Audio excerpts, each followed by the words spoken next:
Hello everyone, welcome back to the channel. It's Laurie from Cook Scrap Craft, and today I've got another process video for my Scrapbook and Cards Today Inspiration series. You can see all of the other process videos in this series in the Scrapbook and Cards Today Inspiration playlist right here on the channel. If you're new to the channel, welcome. I hope that you find this video helpful and inspiring and that it encourages you to hit that subscribe button. If you are a returning subscriber, welcome back, and let's get scrapbooking. So I struggled with what to choose from the winter issue of the magazine to use as inspiration. I had a lot of pages dog-eared, and I just wasn't feeling it for some parts, for some of them. I really liked the pages that I dog-eared. Obviously, that's why I bookmarked them, so that I could go back and scrap lift the designs or take inspiration from them in some way. And maybe it was because I felt like I just didn't have the right photos. I didn't have the right number of photos. Some of the layouts that I bookmarked used like 4 photos or like 8 photos all cut down to a smaller size, and I just didn't have a series of photos like that. So I decided to go back to the beginning of the magazine where they always post the season's sketch. And if you get the magazine early on and you decide to play with the sketch, you can actually enter that sketch, enter your layout into their seasonal calls for a chance to have your layout published in the next issue of the magazine.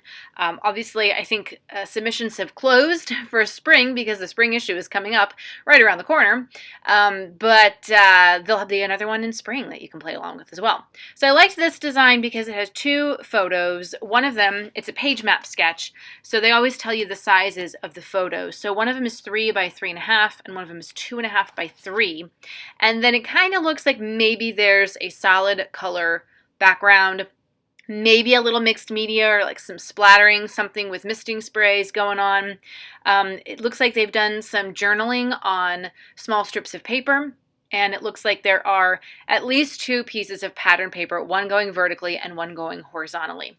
So I had these 2 photos of my kid being silly in the bathtub, and I wanted to use papers that were sort of watery. So I pulled from an older paper issues kit. I pulled the background paper, which is, it's blue. It kind of looks like the ocean. I think it's a Simple Stories collection, maybe Simple Vintage Coastal, I think it was. And then I happen to have another page kit with only 1 piece of pattern paper, and that's that purple thing. It was like a mermaid themed kit, mermaid / ocean sea life themed kit. So those are the pattern papers that I'm choosing to use for the background and the vertical piece, and I did ink the edges of the purple paper. I also used I think it was a Wild Whisper design stamp, just because I wanted something that looked like bubbles, and those circles were kind of bubbly, right? And I just inked them in black to make them stand out against the blue. The piece of pattern paper that's actually going on the horizontal is not pattern paper, it's the packaging from some Pink Fresh Studio Alphas. I love when the packaging has some sort of design on it. Like Pretty Little Studio and Pink Fresh are really great about doing that. And I reuse their packaging all the time on scrapbook layouts, either for matting photos or like this, kind of using it as using it in place of regular pattern paper. So that's what I'm doing. I inked the edges of that one again to make it stand out a little bit. I've got my 2 photos. I kind of cut the one that was supposed to be 2.5 by 3 down a little bit too small. I was kind of going rogue and forgetting what I was supposed to be doing, but it's still wide enough to fit within the circle of that self-adhesive cork. And that also was part of the paper issues kit. I had punched out circles, and I used the circles on a different layout many months ago, but I saved the punched pieces because I was like, well, I could use this for something else, and here I am using it as a frame for this photo. So one photo, she's wearing goggles.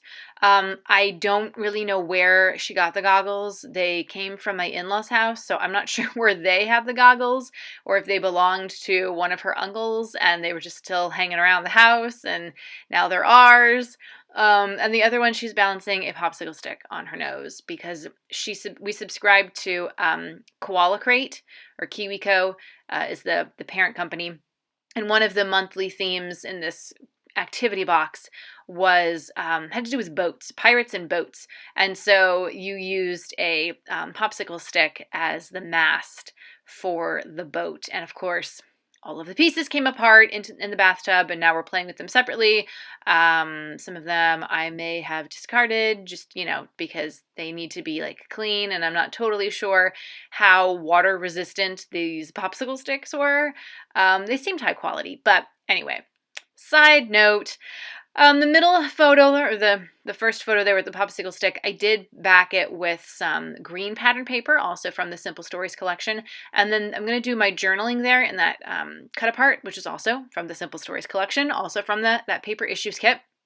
Now I have these pieces of paper strips, and I have decided that I'm not going to do journaling in the small little strips because I have the cut apart space. That's where I'm going to do the journaling. And on the original layout, it was more like a tag. It looks kind of taggy, and they put the title on the tag, and there's like a big design or embellishment or something. So I'm not doing that. I'm just using that space for my journaling. So instead, I'm going to take these leftover strips of paper. They were part of the branding strips of the 12 by 12 pattern paper, and I just cut them off. I'm going to use those as kind of a wonky like zigzag design at the top and bottom of my strip of photos. And I am using my double-sided adhesive squares. This is the Recollections brand because I bought them at Michael's, but I do also like the 3L Adhesives brand as well, if you're interested in knowing what kind of adhesive that I am using. I am trying to place them so that they don't cover up too much of the stamping, because I really like the way the stamping looks, obviously, but so that they are still a normal distance apart from each other. And I did ink the edges of all of them. It's very hard to ink smaller pieces of paper because there's not as much resistance as when you're using a larger piece of paper. And some of these papers are a little bit thinner than others, but it's fine. I think it's well worth it to ink the edges of things just because it does help them stand out a little bit more. So those are the Pink Fresh Alphas, the ones that I used the backing, the package backing of, and I am going to use those as my title. But first, there was some of this twine in the paper issues kit. I'm really going to town trying to use up as many pieces from this kit as I can. Not because I want to kill it. I do still have some 12 by 12 pattern papers inside in the kit, as well as all those alphas and some embellishments. And I'm saving them, because I'm assuming maybe this summer we'll take a little beach day, go do something on the beach or something with swimming, something with water, and I will use the rest of that kit for this summer's photos. But I'm just trying to use up as many pieces as I can right now, because I can always add to the kit later on as new summer collections come out. So I'm just adding the twine, kind of like balling it up, wrapping it around my finger, using glue dots to stick it down. It's just kind of making it look like it's coming out around the paper strips. And then that sticker there is a translucent sticker from Heidi Swap. I believe it was from her old school collection. It says Late Nights. And because these were photos taken in the tub, that's at night. Bath time is at night. And so I thought I would just kind of, throw that down there, kind of sort of create a little bit of an embellishment cluster with the twine. So the title here, I was going back and forth. I was going to call it Bubble Toes, and then I was like, no, because it's like there's no bubbles in the photo. It's not like we're playing with bubbles or we're standing in the sea foam or anything like that. So then I went with Splish Splash. And then after I put all those letters down, I was like, oh, I really kind of wanted to use the cork letters as well, but I wanted like the splish to be higher up and then the splash to be lower. And then I tried to peel up those Pink Fresh letters, and they started tearing the pattern paper, and I was like, okay, so Splish is going to stay here, not a problem. And I end up just using Splash, the same letters, the same font, and I'm just going to put it down kind of on top of that cork. Obviously, I'm not going to use cork pattern letters on corkboard because you're not going to be able to see it very well, so I'm just going to keep going with those Pink Fresh ones. And I like that because they are white, but they have a little bit of like a gold accent kind of on some of them. Like in the sides, there's like these little tiny dots of gold, which I think looks really cool along with the cork and some of the browner tones from that, the papers that I'm using. Now I've pulled out some sequins, and these are from a Cocoa Vanilla Studio collection. I don't remember what it was called, but it came out probably like 2 years ago, and I still have sequins from it. And since some of the sequins are gold, and we've got gold in the letters, and we're doing a little bit of, like the corky brown type things, I thought, well, all right, I'll throw in some sequins here. So I'm just kind of placing things around, trying to make it look effortless, as though I just threw the sequins and they landed just so. And you have seen me throw sequins before in other process videos, and sometimes that is literally the way that I will put sequins down, and other times I will painstakingly arrange the sequins and then go back and painstakingly adhere them with glue dots. So you don't get to see me do the adhering. You don't get to see me use the glue dots because that's boring, and you're seeing enough of me using adhesive as it is in this video. And so now you're like, what the heck are you doing now? I don't know, you guys. This, again, I feel like the process videos I've been doing recently have been a lot of like sticking things down and peeling them up and then sticking them down and peeling them up.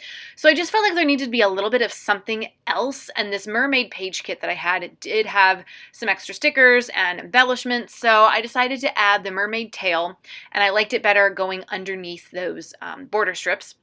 And then I have some stickers here. They're a little translucent, but they show up pretty well. And I'm like, okay, I'll put some stickers up here and just kind of like build an embellishment cluster and get ready to do my journaling. And I will say, this is not, again, the basic idea of the original sketch is here, but I've put my title and my embellishments and all these other crazy things kind of wherever the heck I want them, right? And that's okay. So if you go into the winter issue of the magazine and you're looking up the sketch and you're like, yes, my take is going to be different, and that's kind of the point. So take a sketch, you can do it.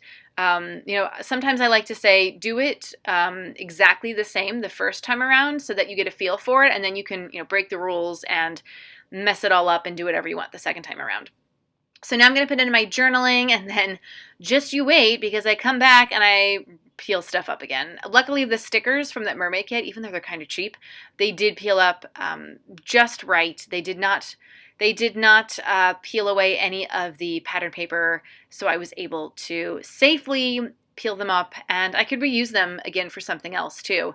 I think I'm going to cut the leftover embellishments and stickers and put them in their own little baggie and just hang them on my little embellishment rack so that I can see them and use them with, whatever happens to come my way, maybe for more summer photos, and as new summer collections come out, anything that has like those purples and blues, I can definitely use them with that. There are also some circular pieces in the embellishments there. I could probably use just like some circle punched out pattern paper that I already have, because that's what I do with my scraps. So you see, here you go. I'm like, no, I don't really like that sticker there because I really like that big shell, and I just feel like having the big mermaid tail at the bottom, it needs to be balanced out a little bit more with another larger piece. So I'm going to add one of those little shell stickers in between the sequins there, the gold sequins, and then I'm going to stick down that clamshell, and that's pretty much going to be it for this layout. Like I said in the beginning, I hope that this was helpful and inspiring to you. Leave me a comment if you have any questions about the products that I've used and the techniques that I did, or if you just want to say hi. So again, I hope that you consider subscribing to the channel if you're not already a subscriber. I'm super close to 700, and that's amazing. Thank you guys so much, and thanks for watching. I'll see you next time. Bye!